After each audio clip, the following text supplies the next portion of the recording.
on Clear Your Clutter Inside and Out, we're talking about seniors and downsizing. Helping a senior to downsize and not sure what to do?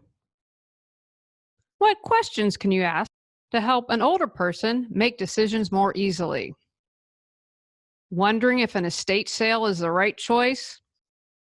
Learn tips for supporting seniors as we begin our month focusing on downsizing. Does your clutter own you? On Clear Your Clutter Inside and Out, we'll teach you how to become aware of your clutter along with action steps to declutter and create the life you desire. Come on, let's get started. The entire month is inspired because I'm downsizing. I am organized, as I hope you all know, and I'm pretty decluttered, guys. You wouldn't walk into my home and open a closet door and have a bunch of stuff out. We don't have a ton of stuff. I know this because of my work and seeing people and seeing homes. And this has been a stressful process. I realized that this house that I'm in, this is the longest I've ever lived anywhere. It has been a very interesting process. So we're going to take the entire month to talk about this. I think we're, in general, as a society, not everyone, obviously, but kind of moving really in that direction of less is more. Here are some special tips if you're helping an elderly person, because remember, you need a little more extra care for that. When my grandmother moved from, the house my grandfather had grown up in that house. They had it when they were married, had all their kids, had the grandkids, and then we had to, after my grandfather died, we needed to downsize her to a little ranch. That was a lot. We'll talk about the emotional stuff later, but just physically. Now, my other grandmother had Alzheimer's, and so it was a little more challenging, and she had to downsize more rapidly in the sense they had to get, after my grandfather died, she couldn't stay by herself. At that point, we really knew that Alzheimer's was going on, but going from a 2-story home that she'd been in for 50 years into living with my parents and my aunt and switching off for a while. And then it was really my parents before we had to get her in a home. But that's a huge switch to go from living in a 2-story home to living in someone's house. So here are some thoughts and tips if you are working with a senior. Just some things to think about. If you are really short on time, perhaps say someone dies and you've got to move like my grandmother did.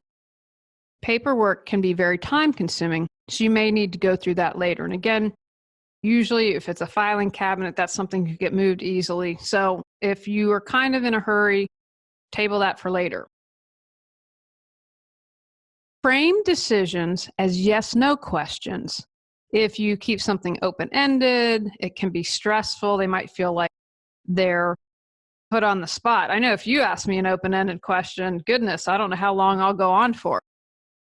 So you might not want to say, what clothes would you like to keep?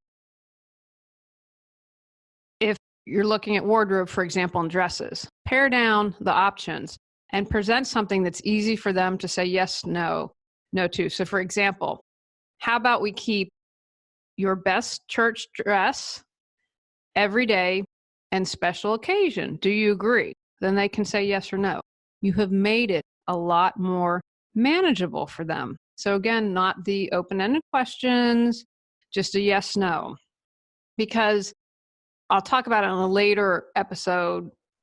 I was surprised at the emotions that came up for me as we're getting ready to move. So we want to make this process as stress-free as possible. Do as much pre-sorting as you can as possible. Now, I just, for instance, mentioned dresses a while ago. So I would have a pre-sort category of every day, what you'd wear to church, special occasion there. And then you could say, okay, do you agree of these categories? And you can say, how about let's pick 2. Do you agree to pick 2 dresses? Okay, boom. Again, that's yes, no. Then we have everything pre-sorted, and it makes the process, one, easier, but it also can go by more quickly. Because if any of you listening have done decluttering and organizing, it's not what we see on TV. It takes a long time. So think of what you can pre-sort. Clothing, kitchen items, tools, anything else that you have way more of than space. So if you're moving into a senior facility, it might be a 1 or 2 bedroom as opposed to a huge house. Let go of multiples. Again, this is going to make it easier. If you have 5 sets of sheets, keep 2, 3. Don't allow for maybes. And this is good advice for anyone, because when you allow for maybe, you're really taking away the decision. And that maybe kind of keeps it in the gray area, and you risk becoming more attached to the items. Moving takes time. I'm telling you, we don't have a lot of clutter. We've put on a garage sale. I'm organized. And this is a time you want those skills. It has taken us a lot of time, or what feels like a lot of time to me. And it's stressful. You're showing your house. You've got to keep it clean all the time. That's enough to drive anyone insane. So no decisions for later. I'm going to encourage you to have them make the decisions now. The only thing that I think is okay to set aside for later is if you are going to give it away to someone, like a relative, hold for Susie to pick up. And if you do allow that, you give them a time frame. Okay, Susie, it's got to be picked up within the week. And if not, I'm going to donate it. When we box things, they become out of sight, out of mind. And we really encourage you, especially for seniors or yourself, don't think, oh, we can store it. We have a storage to declutter the house.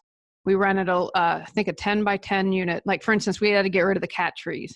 It's like, okay, we have cats. That's not going to change. Although it's good news is we put out candles and people have been like, okay, we can't smell the cats. So that's a good news. But we had to get out all our cat scratchers, and come on, I'm crazy for cats. So we've allowed one cat tree to stay in public, away from the window.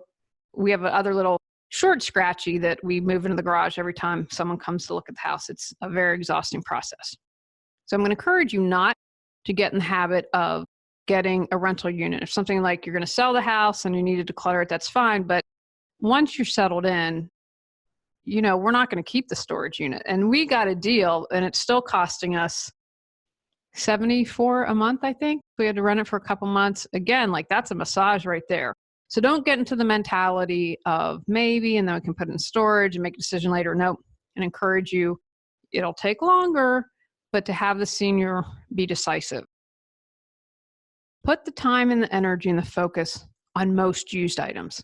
What is it? If they love to cook, then you want to make sure that you have those items that's going to allow them to cook in the kitchen. That's where their joy and their passion is.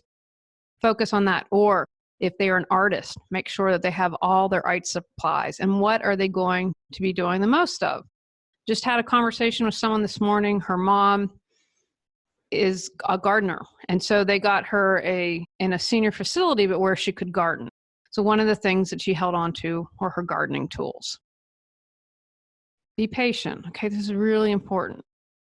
And follow the lead of the senior. They might have to take a trip down memory lane. And if you're asking them to make a hard choice, ask some questions.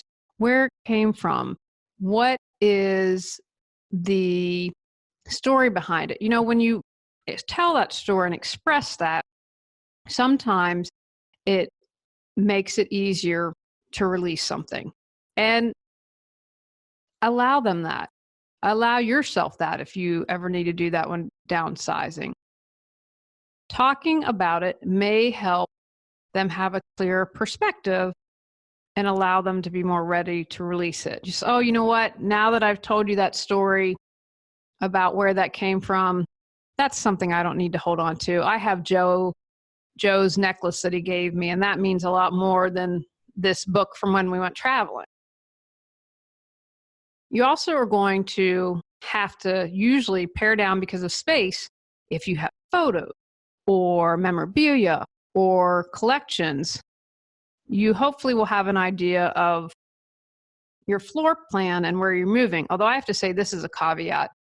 We know where we're moving. We have a floor plan, and we are doing two rounds of downsizing. What I said to my husband was, I haven't quite, and I'm very visual, so I need to see. I haven't quite figured out where we're going to place furniture. So what I said is, let's just get everything and then we can sell furniture once we settle. To me, that's worth it. Seeing everything and having a place in mind. Now, again, with most seniors, you're going to be moving to a couple rooms. I know we helped my Aunt Maple. She went from a ranch house to a bedroom and a sitting room and an assisted living facility. You have all the answers within. Got Clutter, 365 journal prompts books support you in figuring out how to clear your clutter. Get control of your clutter so your clutter doesn't control you. Reclaim time, money, sanity, and resources. Choose from physical, mental, emotional, spiritual, energetic, holidays, relationships, financial, health, or compilation volumes. Free MP3 meditation with purchase. Learn more at reawakenyourbrilliance.com. You're going to want to think about the space because, say, if you have photographs in 2 rooms, you can definitely fill out the walls, but you're probably not going to have that much space. So that's where you're going to want to do some paring down, ask what are your favorite pieces, and think, oh, we could put this right above the fireplace if you have one, or right above your bed, wherever that makes the most sense to you. But collections and the like, you're going to need to prioritize. One thing that you can do, and we did this for my great Aunt Maple, was we digitized photos. And so we got her one of those frames, and that you can set it on a timer, but it flips every so often. And so she had this wonderful digitized frame where we were able to put a bunch of photos and that we were able to let other stuff. So think about how you can do that. And maybe with their artwork, same thing. Take the picture if they have a lot of artwork that they love and you want to sell it, donate it, whatever you want to do. Take pictures, and then something like a digital frame can help with that. I'm also going to encourage you, and I hope I can say this in a way that it's heard correctly. One of the things is that I believe you should never pitch something without someone asking. We had a situation, someone that I'm related to, and I'm like, did you not pay attention that I've been in business for a decade? And they didn't ask for my help. And this is someone, and they went in and threw out a bunch of things. And it was very traumatic for the person. And I don't believe that. Now, having said this is kind of the and part of life. I believe this, and I'm also going to encourage you where there are areas that you can go ahead and make decisions that this stuff is not worth moving or donating. Because remember, if you donate to someone and they can't use it, like we didn't realize this, we just took a load to Habitat for Humanity, some good flooring, and we had some blinds, and he said, oh, well, we'll take it, but I'm hoping they can find a house to use it on. But things that it's not worth it for you to donate. Old spices, recycle those magazines, expired meds, make sure you dispose of those properly. Donate unused toiletries. You probably have a bunch of plastic food containers, the junk drawer. Do stuff like that where they really don't need to be involved in the decision, and you can declutter it, and it's less time that you have to spend going through stuff. I would make it easier. I'd say to the neighbors, hey, I'd pull out all the cleaning items, the majority of them, personal care product, like all of that they're not going to need, and just have the neighbors come and get it. That's an easy solution, and it helps everyone. You don't have to throw it out. Now, another place you're going to want to put the effort in. Do you want to sell, donate, give away? Is it so worn that it's just trash? That can be time consuming. So consider an estate sale. And we'll talk about that momentarily, because the only other thing I wanted to add is free cycle is an option where, we put some flooring on free cycle. It's free. Come and pick it up. That's one less thing you need to think about. Schools are great, say if you have musical instruments, right? So maybe you had a relative, a senior that was really talented, and maybe they're taking one guitar, but they can let the other stuff go. School programs could definitely use that. So what to consider if you're thinking about an estate sale? They can be really good if you have a ton of stuff you're letting go of, you're ready, like, oh, I know I want to part with this. I don't have to spend a lot of time making decisions. The worst case scenario with this is you don't qualify. Depending on the company or what people are doing, there's probably a minimum of items. The advantages to the estate sale, you get cash and your home gets cleared out. So let me tell you something. And if you've got to change carpets or whatever, it's fantastic. So you're going to get cash and it's going to be a clutter-free home. What you mainly have to do is just say, okay, this is what needs to be sold. So you might, obviously, what is the senior taking? Maybe there are things that need to go to family and friends, but that's kind of the extent of this. So how much does it cost, right? There should be no upfront cost involved. And guys, please do your due diligence. And I've learned just because someone is approved by the BBB doesn't mean jack, because I had to file a complaint against someone, and once it was settled, they removed it. And I thought, well, they need to know. It was actually an acupuncturist who, anyway, I had to file a BBB complaint and I got my money back. But that just doesn't necessarily mean anything. But people especially try to scam seniors. I've worked with clients. I can't tell you how many things I've had to help cancel because they were taken advantage of. So if they're saying there's an upfront cost, go elsewhere. They get their payment because they're going to take a percentage, right? Estate sale, here are some examples of situations where it might be a good idea for you to have an estate sale. You're downsizing from a house to, say, a condo, an RV, a small apartment. You might be handling an estate from a deceased loved one, especially if you're out of state. An estate sale is probably going to make good sense for you because you can come, make some decisions. They can take care of that. And again, you get the house cleaned out, you get some cash, good deal. Transitioning into senior living, like my grandmother, if you're going from a 2-story house into someone's house, you're probably going to have a lot of stuff that you can sell. If you have more than 2 weeks, you don't have to have a quick get it done, and you have the time, estate sale might be a good option. If you're not eligible for a tax deduction, so the stuff, I don't know why I'm never going to stop donating. We have this great little charity that spays and neuters homeless animals, and we love it. It's one that I love to support.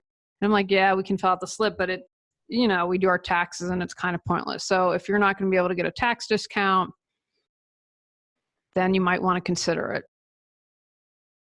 So here's an example. You're like, well, how does an estate sale work? Say that you have an estate sale and you make $10,000. The company is going to take 35% of that. So you get $6,500 and they are going to charge you clean out costs. So they take 35%, maybe have someone come in and clean or something, maybe $500. So you're left with $6,500, $6,000 in profit. That's kind of easy. You have someone take care and do the legwork. To me, that's personally worth 35%. Again, you have to figure that out. Now, there's another option that might be useful for seniors if you don't qualify or can't have an estate sale. Same-day cash buyout. That is usually a good choice for you have a decent amount of stuff. And what they're doing is, all right, you have bulk items and they figure they pay you X amount and that they can make money reselling. This is a good option if you don't have enough for an estate sale, or maybe you live in an HOA community. But maybe the HOA doesn't allow for an estate sale. So you just have to know that then something like a same-day cash buyout is going to be really great. So what you have to do is gather all the stuff, what you're willing to sell, and you need to make the decision, am I getting a fair amount? Now, again, you need to take into consideration that they are taking out and moving items from your home, and they need to make something. I once had a client call me, and was a local haul junk guy, and he said, I can't, it's all junk. He said, I lose money if I haul it off. He said, if I can sell stuff, I'm willing to do it for free. So you have to just take that into consideration. So again, no upfront cost to you. You have to be prepared. It's like doing a garage sale. You're never going to get anywhere near what you think it's worth. So again, if they have to remove, store, blah, blah, blah, blah, blah, that's what am I getting a fair price? A same-day buyout might be a good deal if you have a collection you no longer want to keep. Maybe you collected Hummels. You have a tight deadline, like, oh my gosh, we have 2 weeks less, we've got a week, we've got to get this stuff cleared out. If you have a handful of valuables that you're ready to roll, and again, there are different levels of these same cash buyout, but for someone, that might be an option. Maybe have a few pieces of furniture. Again, not eligible for a tax donation, it might be worth it. And if your house is really just disgusting, and they exist, trust me. If your house is really in bad condition, probably not worth it to have an estate sale. So let's use the same math, because I'm not a great math person. Say the value of all the stuff I have sitting here is worth $10,000. The buyout offer is $5,000. So you just made $5,000 and you get it cleared out of your house. You also have another option: donate it all, or giving it away to everyone that you love, or someone college hunks moving junk that'll come up, sell what they can. I know there's a guy around here, he makes sure if it's recycled, it can recycled, or if it can donate or can sell it. That's another option. You don't get any money on it, but you're not trashing Mother Earth. And again, it's out of your house. Is it money that you need? Peace of mind? Those are the things that you really need to consider. And again, having a grandmother who had Alzheimer's, you depending on the situation, those are things that you need to think through. Take actions from today's podcast. Create a list of tips for seniors that you believe would be helpful. Write down any other considerations you or your senior may have. Be patient.